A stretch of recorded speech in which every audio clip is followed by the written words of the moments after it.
I don't think you go to school to be a therapist. I think you're born as one. Behind the scenes, what are we as therapists talking about? The idea isn't what you do, but why do you do it? The why is almost always more interesting than the what. That's the unsaid thing. Oh, I'm saying it. I'm going there. Here we go, fellas. Welcome back. Welcome back. We got Craig.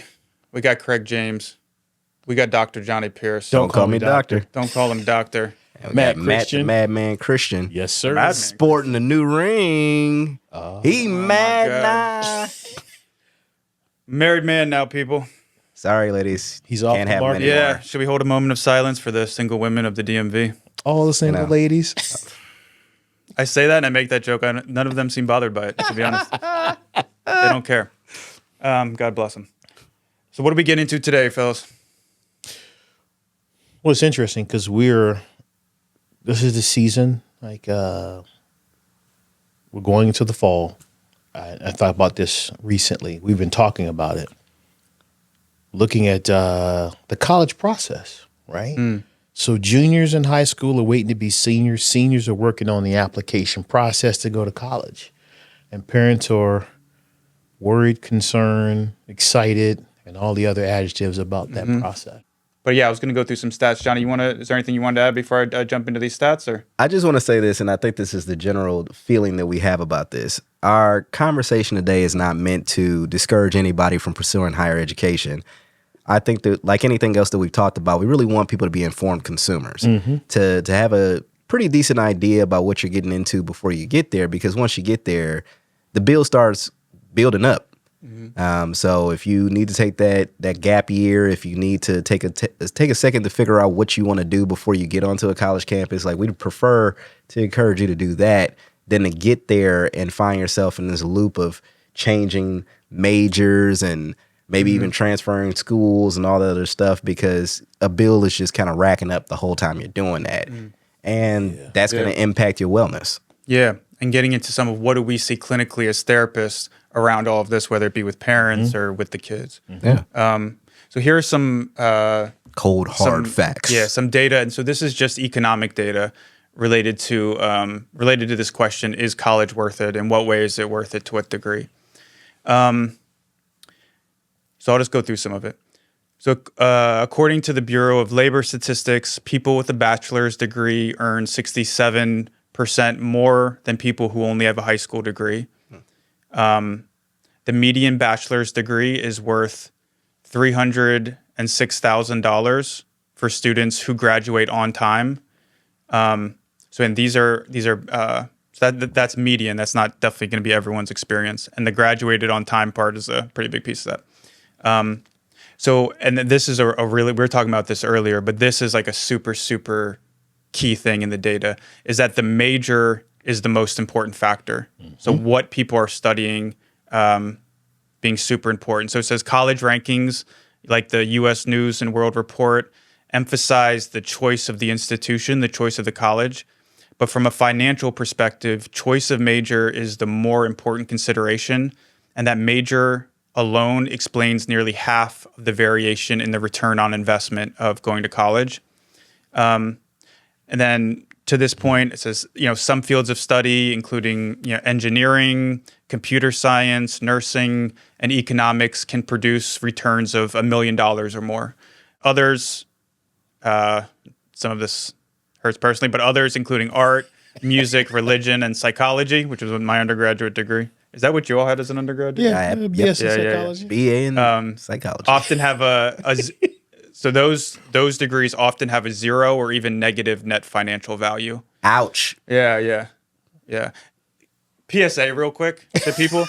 Now, I love the field of psychology and studying psychology, and I think there's something inherently awesome about studying it that can be helpful, but I think they don't tell students that to do the jobs that you're imagining doing with a psychology degree, you're going to have to go to grad school and get a master's or a PhD or a PsyD. Well, you don't even, here's the deal behind that too, though. The student doesn't know to ask it. They know what they want to do, right? So that's where you need to have a mentor, a parent, somebody says, yeah, that's a great degree. let me inform you about what it requires. Because a degree in psychology is negative return. It is. Yeah. Without a master's degree. Right. Yeah, and then just to wrap things up, this is one I think is really interesting. So undergraduate certificates in the technical trades tend to have a stronger return of investment than the median bachelor's degree. I thought was really interesting. But then with the caveat that, however, many sub-baccalaureate credentials, including associate's degrees in liberal arts or general education, have no payoff at all. Oof. Which asks the question, is college worth it? And I think the answer is, again, Yeah. there's a lot of different ways of looking at this question and things to take into account. Now, just in terms of someone's future, I don't know, financially, professionally, that kind of thing, that I think it is still a very good investment if you're the right kind of person that's motivated and that will follow through and get that degree in kind of more or less the normal, time period. But there's a lot of there's a lot of caveats to all of this and a lot of other factors that at play. Yeah, college isn't the place to go and find yourself. Like that's it's just not. I know that that's what it's advertised as in some cases. You go off to college and you find yourself and you figure yourself out. You find your flock. If you were doing it for free, if you were doing it on someone else's dime, Right. like you can't find your flock on my dime. Like you're going to camp or something. Right. Like what are we doing? Camp. Yeah. We can't afford that. Your $120,000 I need you to know what you're camp. doing. Let me help you. And I think a lot of times what we don't do is we don't really expose people to things enough early on to give them a bit more insight about what they might want to do. We asked the question repeatedly. I don't remember when I started getting asked, what did I want to do as a kid? But I remember it's pretty early. You start asking early, what do you want to do? What do you want to do? But then what's the follow-up to that? Do you actually get them exposed to it? If a kid wants to be a vet, do you actually make any connections with somebody who's a vet and let your child find out about what they that's the do? best thing to do. Yeah. Right. So if that's not the approach that we're going to take, then some of the efforts that we make at the end, so like, okay, it's the junior year, let's get you all this wealth of experience so we can build up this resume of yours. Maybe a little too late because now it's just pressurized. This person doesn't have a passion for this. They're scrambling. But going back to the question, I think the major is a part of college. It's huge. I was surprised by the degree that the major mattered. Yeah.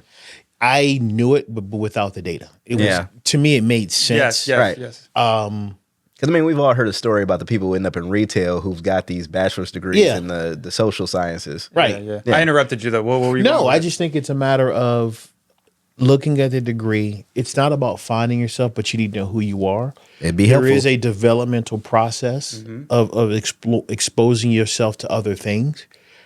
Hopefully you got some exposure in high school, but in college, it's a different world, right? Is it worth it? I think it is, but you got to understand why you're going. Right. Right?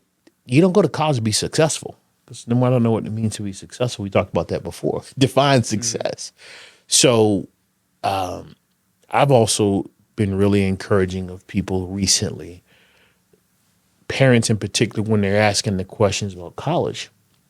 Who's your kid, first and foremost? That's the thing. Yeah. Right? Because your kid may do better in a trade. If you want them to be successful and be able to take care of themselves financially, trades may be better. Right? HVAC, electrician. Heck, I even had to talk to my son. I tried. Be a barber.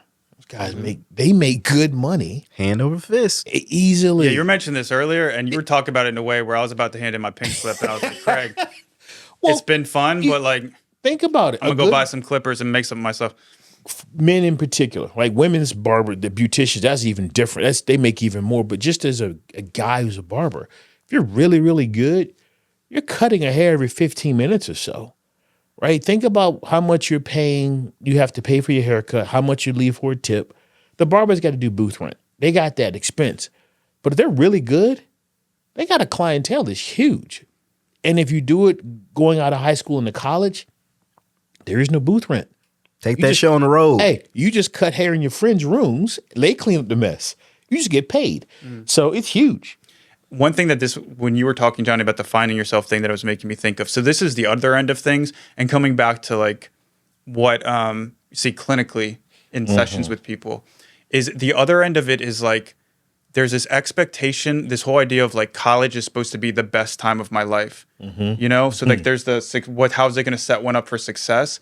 But also it's like I'm going to go there and it's going to be this like magical time. It's transformative time. It's like when you see all of the movies and everything where it's and it's like everything is secondary to this like party that this is supposed to be, and it's supposed to be just like, again, the best time of your life in this very idealized way.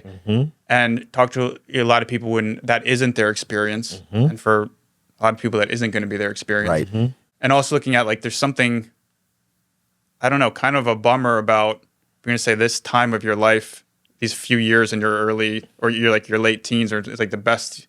That's a lot of downhill slope after that. If that's the case, I know for me, my 30s have been by far the best time in my life. Oh, I was looking forward to my 30s when I was in my teens. Yeah. And also the other thing we see. Wait till you get to your 50s. It's even better. Oh my God. You look 35, Craig. Look at you. Well, you know. Let's all pause. And let's clap it up for Craig's genetics and skincare routine. I don't know. Whatever. Yeah. And then the other thing that we see, because we do a lot of this type of work, is like the substance abuse. Yeah. On these college campuses is pretty wild. Yeah, the normalization of excessive drinking, the exposure of people who haven't necessarily figured out what their limit is to unlimited, in a single setting drinking opportunities, the games that get played.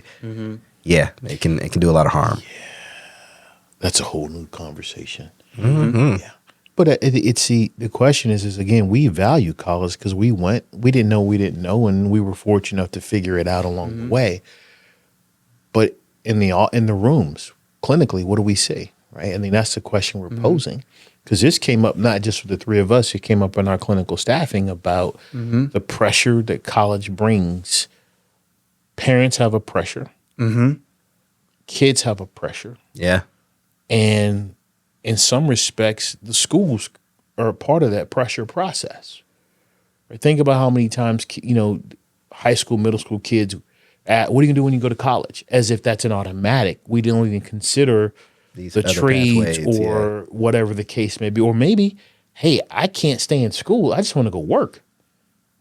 I always look at it from that vantage point of, why do you want to go? What's the purpose other than I want to be successful? Well, what does that mean? Right. Right? Because I think a lot of stuff gets said.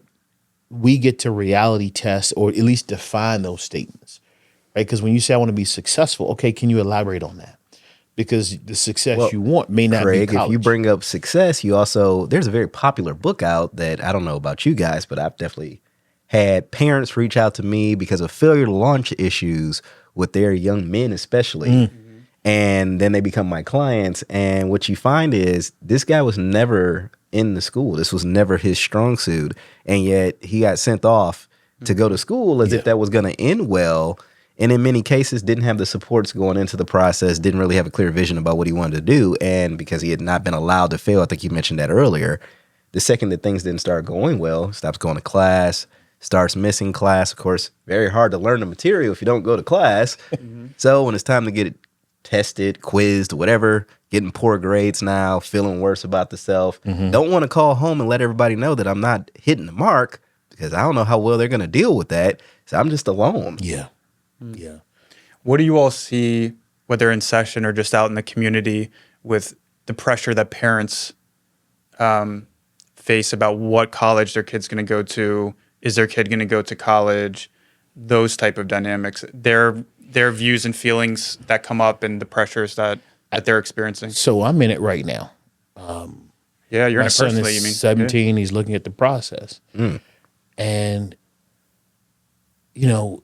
it has me reevaluating Division I, Division II, Division III, right? You've got George Mason. You have Virginia Tech. You have all the big-time Division I schools you know about. And that gives you name recognition. And a tuition bill. You get all those things, right? But I've been thinking, is the bigger school really the best? Each kid's different. You know who your kid is. Maybe the relationship with the professors, the ratio is better, right? You said earlier with the stats, the major with the relationship with the professor might actually be a better outcome. The culture of the school, The culture of these the other school factors. Good point. to get you to wherever you want to be. Like my son says his desire is to be a sports psychologist with a minor in physical therapy. Okay. So two of the schools he said to us, if they don't have my major, I'm not even looking. Whoa, right? He knew. But then I'm looking at those questions. Right? We could apply to a tech, but what am I going to get? Right? I'm going to get Blacksburg's a beautiful place. We can look at James Madison. Harrisonburg's really nice. We can look at those schools, but what is he going to get? What's his position? So I think a lot of it is I'm asking those questions now, but I have parents who are talking about it, right? Or if you're a legacy parent, right? We all went here. My kid's going to go there. Cool. But who's your kid? Right. Does Right. your I kid come want back to who the there? kid is. And so that's what I'm seeing clinically and in the streets when I'm talking to parents about that idea of we all go here, we have to follow. Yeah, I mentioned earlier, I really do think that a lot of the work ends up being rushed at the end when it could be maybe spread out a bit more. So when you do ask the question of what does your child want to do or what they want to be, having real conversations to follow up that as they age about, well, do you know what that involves? Do you know what that takes? Are you committed? Because the commitment is the part that nobody else goes to the classroom for you. No one else sits through those exams.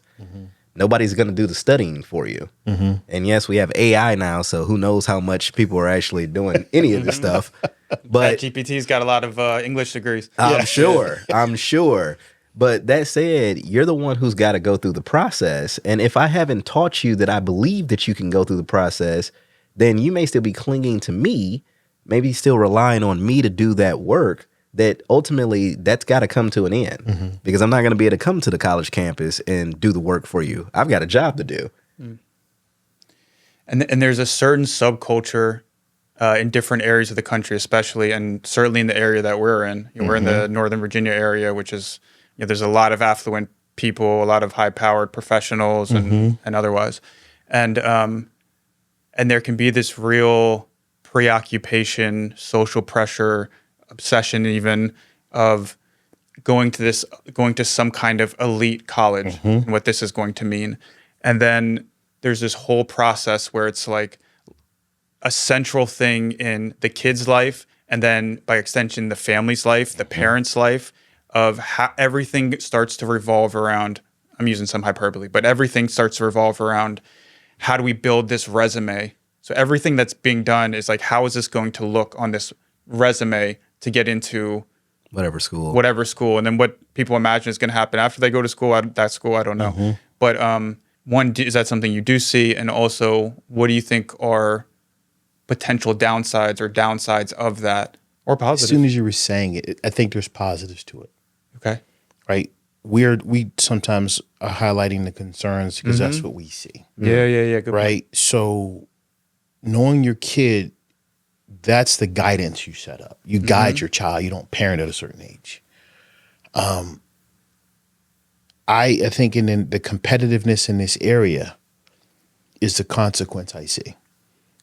Not all of us have the same experiences. Some of us are going to bloom later than others. Right. And we all figure out that track. The thing that I think concerns me the most is, are we robbing children of their adolescence? Yeah. Right? You're still a kid as a junior or senior, right? One of the things I frame often is to parents, what is your tolerance for your child's distress? Because that distress for you is resilience for them. Right. And so while you're not going to college to find yourself, you're going to college to hopefully define who you are, refine it and define it. I would hope that you would have an idea when you get on the campus. Right. So to me, it's, the ability to know who my kid is and guide them where they should go. Because if you miss it, you just create anxiety, depression, and all the other mental health issues, and they're going to come home and they're going to feel like a failure, We see that stuff. But there are some who actually get it and follow that track. So, that's what I see. Yeah, mostly the clients that I would kind of speak with or work with that fall into this category is on the other side. They went off to school, it didn't go so well. They come back home, not entirely sure what they're going to do now. Parents are scrambling in some cases to figure out how to guide and direct them at this point. also painfully aware of the possibility that they're not going to be enabling and not wanting to do that.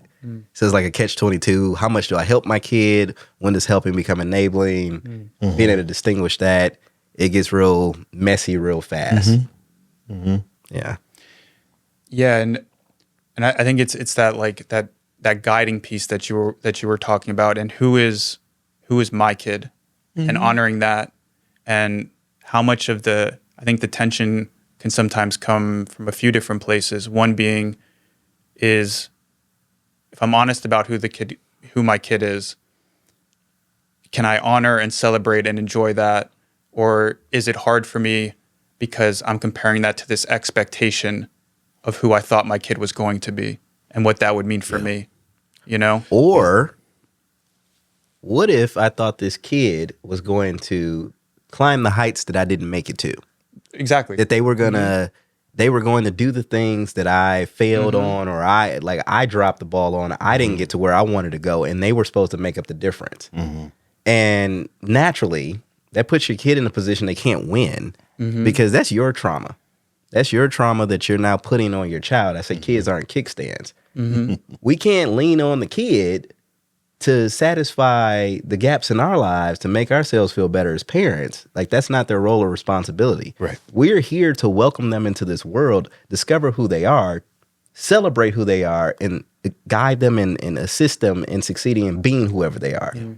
Yeah, and that's the part where I think therapy can be really helpful. Sometimes it's hard to have those insights or realizations just on our own of, to what degree, whether it be with this or in other areas of my life, am I trying to heal something in myself? Right.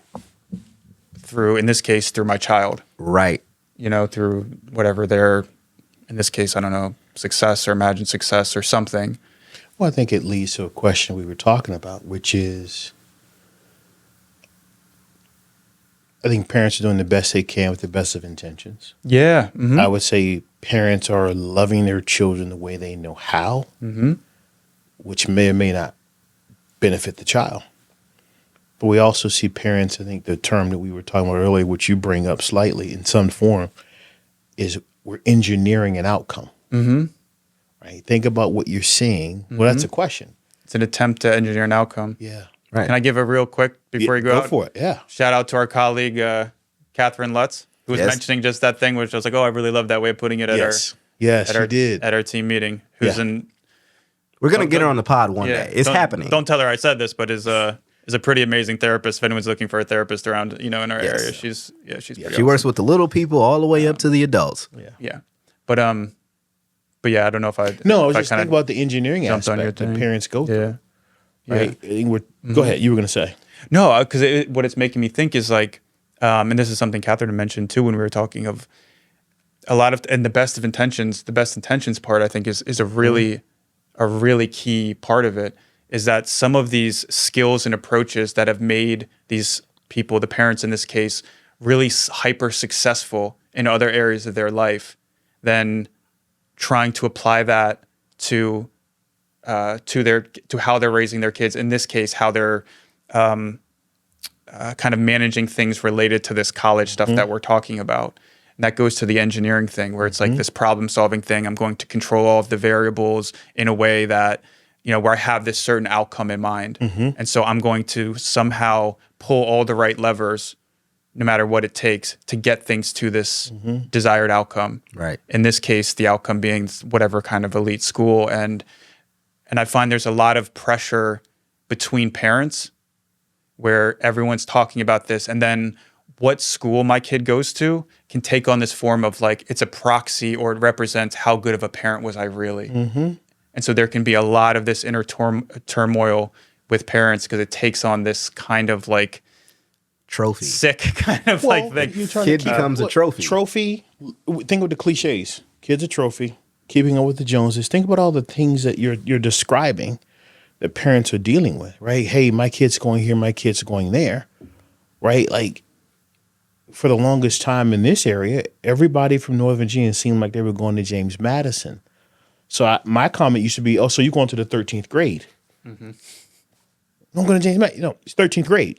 How is it the percentage of your friends all going to the same school. College is about getting away from everybody, right? But again, that was my experience. Right? So I think when we talk about the engineering piece, I say this as sometimes too, is that I think sometimes parents are stuck in their own experience. Yeah. Which is that, go back 3 or 4 generations, a high school diploma. If you graduated high school, that created a career. Then it was a college degree afforded you a career. Then it was a master's degree. So we're just continuing the things that we have learned that allow us to probably require, engineer an outcome for our kids. And I get it, right? But we have to sometimes take a step back, because if everyone is driving every kid to college, look at the tuition rates. Oh my Lord. Right? Don't do this to me, Craig. I can't handle this emotionally right now. Look at the tuition rates of school. I was sharing with these guys before we got on.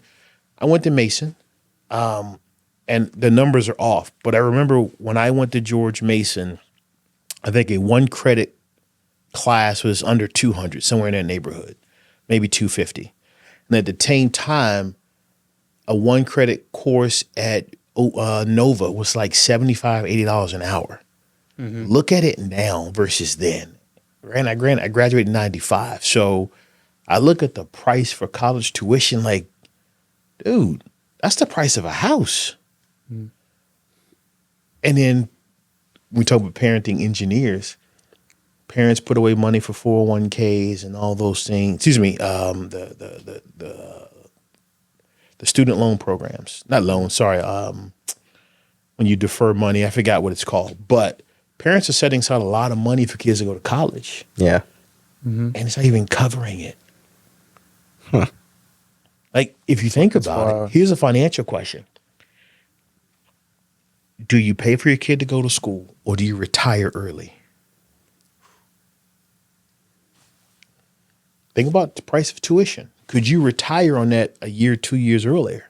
The 529 plan, that's what it was. Think about that. I love my son. I'm trying to relax and have fun.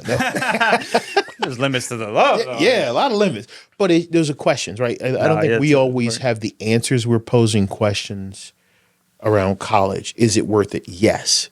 But understanding, what are you really trying to get to with, what's your objective? It's worth it, but to a degree. Mom and Dad, what are you trying to work on? Mom and Dad, who's your kid? Those are the questions we're posing. Excuse me.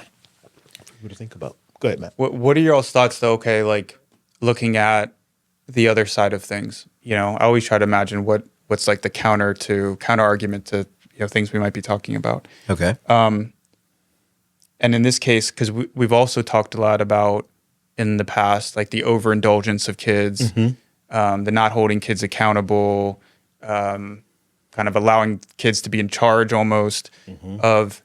So now one could say, we're saying, don't put this pressure on your kids. Don't push your kids. Don't hold your kids accountable. We don't want them to get so stressed. That's another thing we talked about, is like they need some of this stress. We need to build resiliency and everything. And I think that's why I'm coming at it. What would your thoughts say? What would you say about that? That's why I'm coming at it the way that I'm coming at it, which is, if we rush to do that at the end, I have not equipped you with the decision-making skills. I have not taught you how to distinguish things. I haven't encouraged you to facilitate a development of an internal world.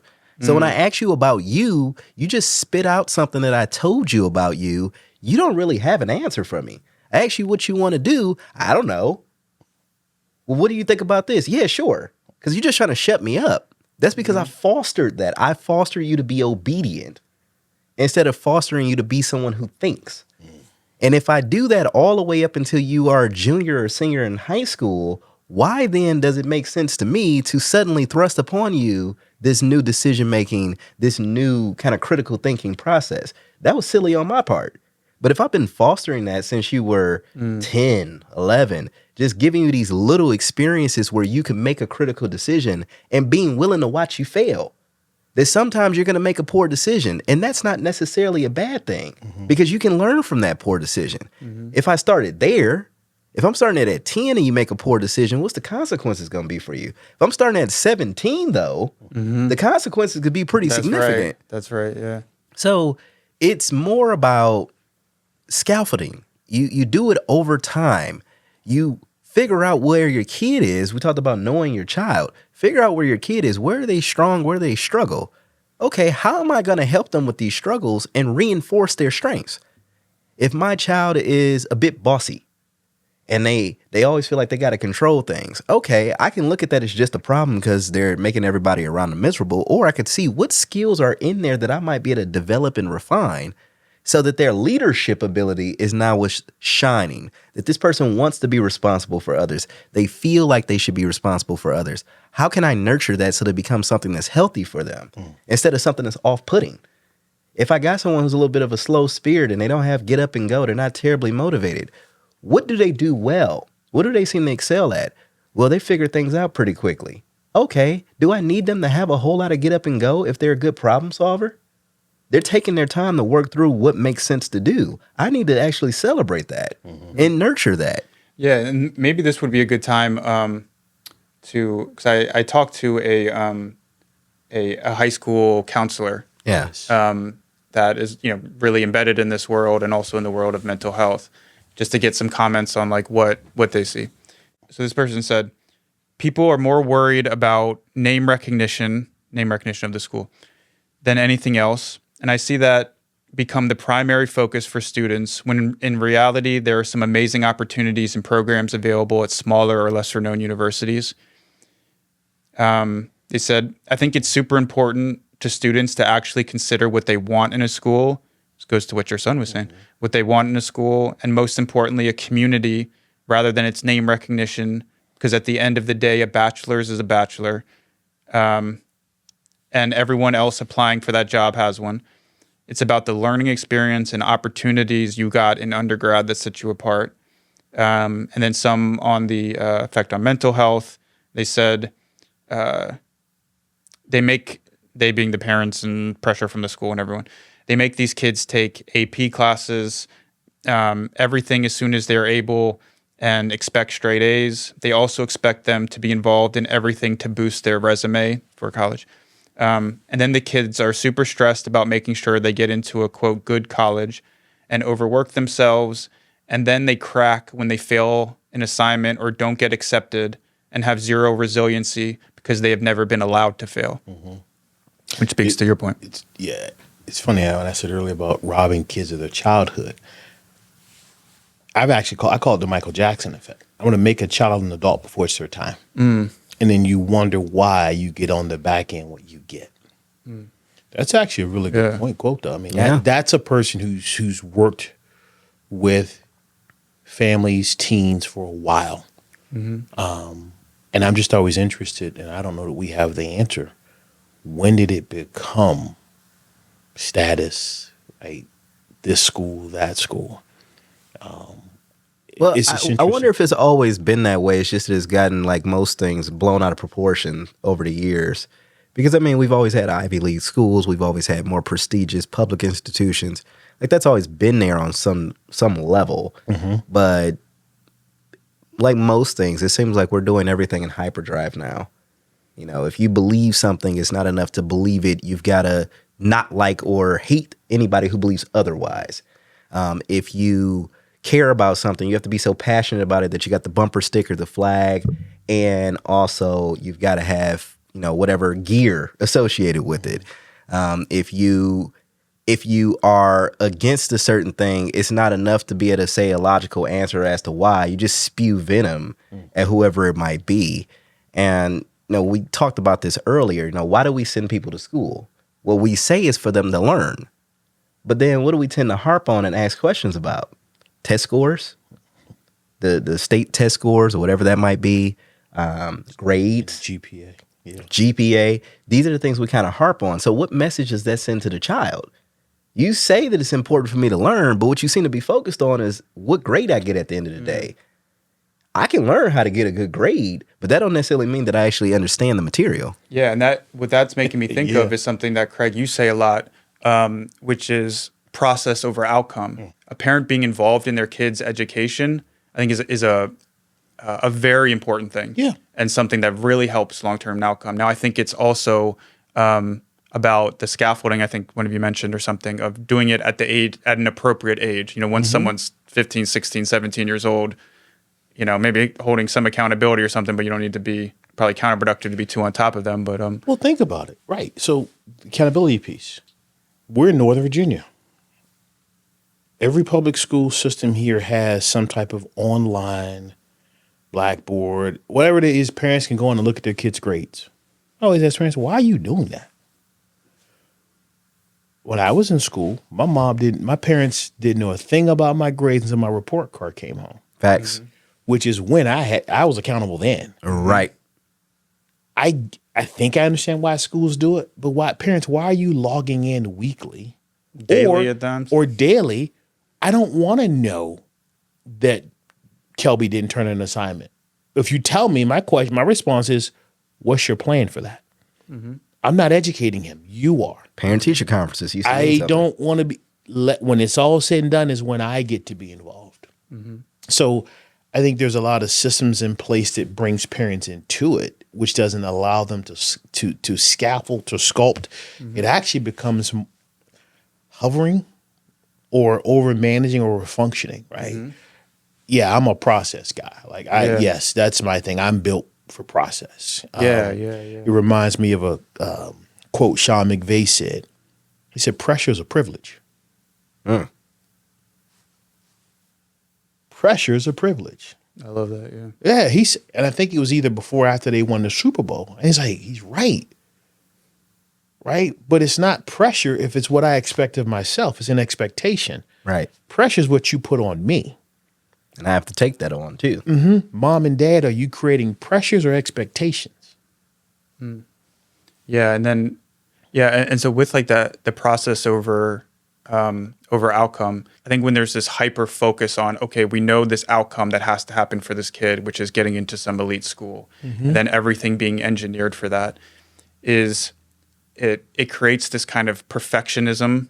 This perfectionistic kind of mind frame was if on both ends, the parent and the kid. Because if I get one bad grade and one slip up on that's cost me everything on this thing, then that cost me everything. I'm not getting into Harvard or something. 9 times the kid isn't going to Harvard anyway. But that sounded shitty. But you know what I mean? Like it's like the expectations are out of line. This is my point. But like and so then there's this like super parent involvement in trying. This goes back to the engineering. So I can't allow this kid to fail in any way. So I'll do anything. I'll bring the assignment. I'll be contacting the teachers all the time. I'll do the work. I'll do the work even at times. I'll do all of these things because in my mind, what's best for my kid is getting this outcome for them. But I think by focusing on that outcome over the process, and what would the process be of not always bailing the kid out, allowing the kid to fail, allowing some free time in the kid's life, not over scheduling a million things to build up this resume. Right. Allow them to build up these soft skills of like how to talk to people, how to deal with, bleep this out, like how to deal with when people are assholes to you. What to do when you fail at something. That's building up these resilience and these soft skills that I think are much more important anyway for someone's success. Right. So that's the part where I think it's not the overindulgence, what we're talking about now. You bring up soft skills. I can't measure those right away. Right? I can't, it's hard to measure a soft skill. Right. I can measure grades. Yep. For us, what we're really asking parents to do is take a step back and breathe. Where do you want your kid to be? Where is your child? And how do you collectively do that? Right? Yes, you have some wisdom over your child. And your kid may say, I'm going to do this, that, and the third. And you know it's a bad decision. Let them do it. Because the question isn't, why'd you do it? The question is, what'd you learn from it? Right? So soft skills, back to I think that's a really, really big piece. How do we teach children soft skills? How do we model soft skills? Right? That's the piece that's important to pay attention to. I was reading an article, I think it was this morning, from Fortune magazine that was talking about how bosses are, the Gen X group that's graduating college now, they're not ready, right? They don't have the work ethic, the ingenuity, the intuition, it laid out a lot of things about, and they're saying we these kids have graduated college. We're talking about getting into college. This article saying they've graduated. We're firing them at a rate because they don't have what it takes to work in the workforce because they weren't sculpted and engineered or this, that, or a third early on. So what are we doing not only with our children, but I think it's a bigger issue. What are we doing with society? I think we're moving in the right direction. I just think we need to probably slow down a little bit to move us in a direction for Remembering the wellness. assignment. Remember the assignment. When you take on the challenge, and it is a challenge of being a parent, it's not just because you had a good night with somebody. Many months later, that person's going to come into the world, and your Just responsibility. because you had a good night with somebody. Not just because you had a good night Explain with in somebody. detail what you mean, Johnny. In But graphic detail. When a man If you loves have any a woman, videos on your phone, we can flash that up as well. When a man loves a woman. All right, Shannon Sharp. Yeah. oh my goodness. Help the views. When a Hey. man loves a woman. When we need to get those numbers up. But and don't forget to click like and subscribe. Yes. Just throwing that out there. But no, we really have to remember what the assignment is, that this child that we produce, and if you have multiples, God bless you, that's not an extension of you in the way you might think of it. You know, that is a separate person that you get to collaborate with in their development. And if you see that collaboration as something that you have more responsibility with early on because they can't do much caring for themselves, but you're nurturing and developing this ability to be more independent with the understanding that independence isn't the end game. You don't just want to create somebody who doesn't need anybody. We all need a village. You know, it takes a village to raise a child. Well, guess what? The kid grows up and becomes a part of the village. So we're not striving for independence for the sake of just independence. No, we're striving for can I teach you how to self-soothe so that if something doesn't go your way, you don't lose it. Yeah. Can I teach you how to navigate difficult situations because everything doesn't go as planned? Can I start doing that process earlier, like many of us experience with our own parents, so that you're not surprised by these things later on? Because it's like breaking news. Like, wait a minute, I could get a bad grade if I don't do work? Yeah. And sadly, I've been hearing that the school systems are getting more and more complicated where they're waiting to the this is a very whole end of nother a thing. semester before they actually count any assignments as missing or bad. You can redo almost everything. And you can, I mean, this is a whole nother The spinoff. topic or something, but that's another really interesting piece, especially after COVID. Right. Is that the schools don't let people fail anymore. Right. Where it's like you could basically do nothing and you'll get a C. Right. And Actually, if you this do was anything, before you're going to COVID. get an A or a B at the worst. You know, This was it's like before COVID. some people, yeah. Yeah, it's gotten magnified since then, but yeah. Yeah. So it's been going on longer. Yeah. And it's inflating things to a place where nothing means anything. Well, I think what we're looking at statistically is we all seen the bell curve, right? Majority of us here, we have outliers. yeah. Well, if you look at what the schools are producing, public schools, is everybody fits in this outlier. Everybody's an A or B student. They're not. We don't have this many gifted kids. When did being average become a negative? I want my kid to be exceptional, but if he's not, you got to function within what he's capable of. Wait, would And you just because I'm average in one area doesn't mean I have to be average in all other areas. Like Right. maybe this is a really good person, or maybe this person has these certain types of skills, or maybe they build relationships. You know, it's like Yeah. But what you guys are proposing, though, is a radical acceptance of sorts, that I have to accept whoever comes down the chute as a valuable person independent of what they produce. Yeah. That regardless of how well you do in the classroom, I still love you. Regardless of how much, you know, you bring to the table as far as drawing attention to our family in the best ways, I love you. That's what we're working with in the sessions, right? We're working with people who feel like they're not worthy, feel like if they don't produce something, they're not good enough.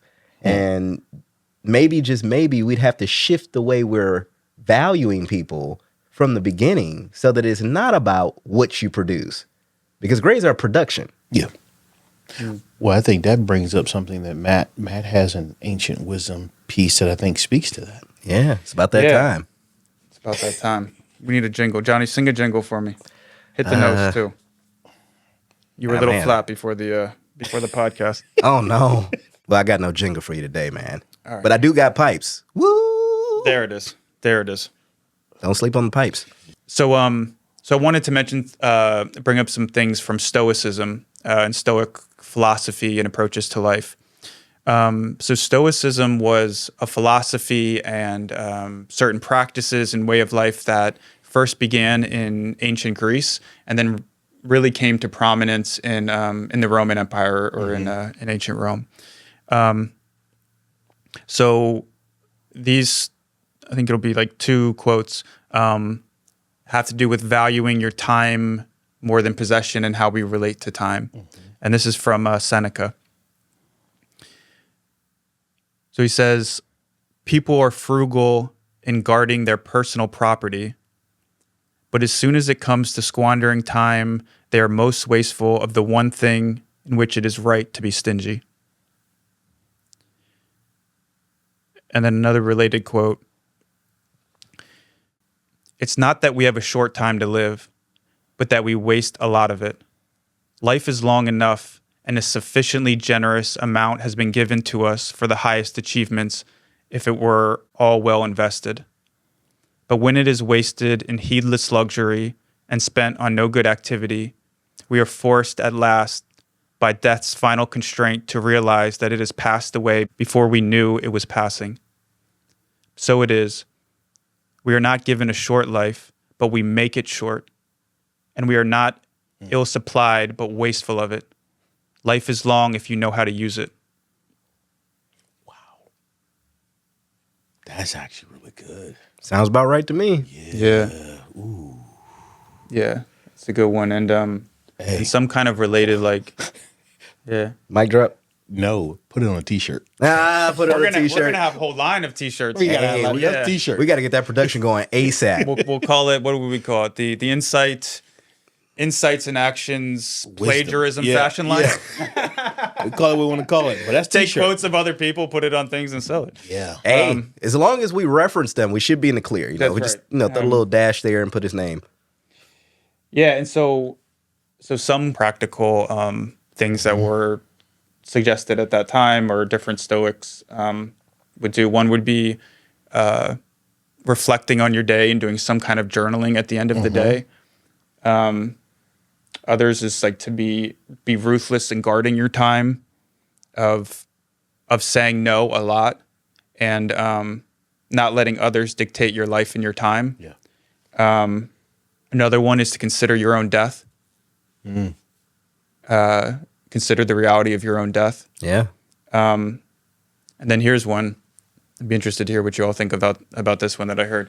Might not be potentially the best for people with like anxiety disorders, but I think there's something really powerful in it. It's a form of negative visualization where you would visualize,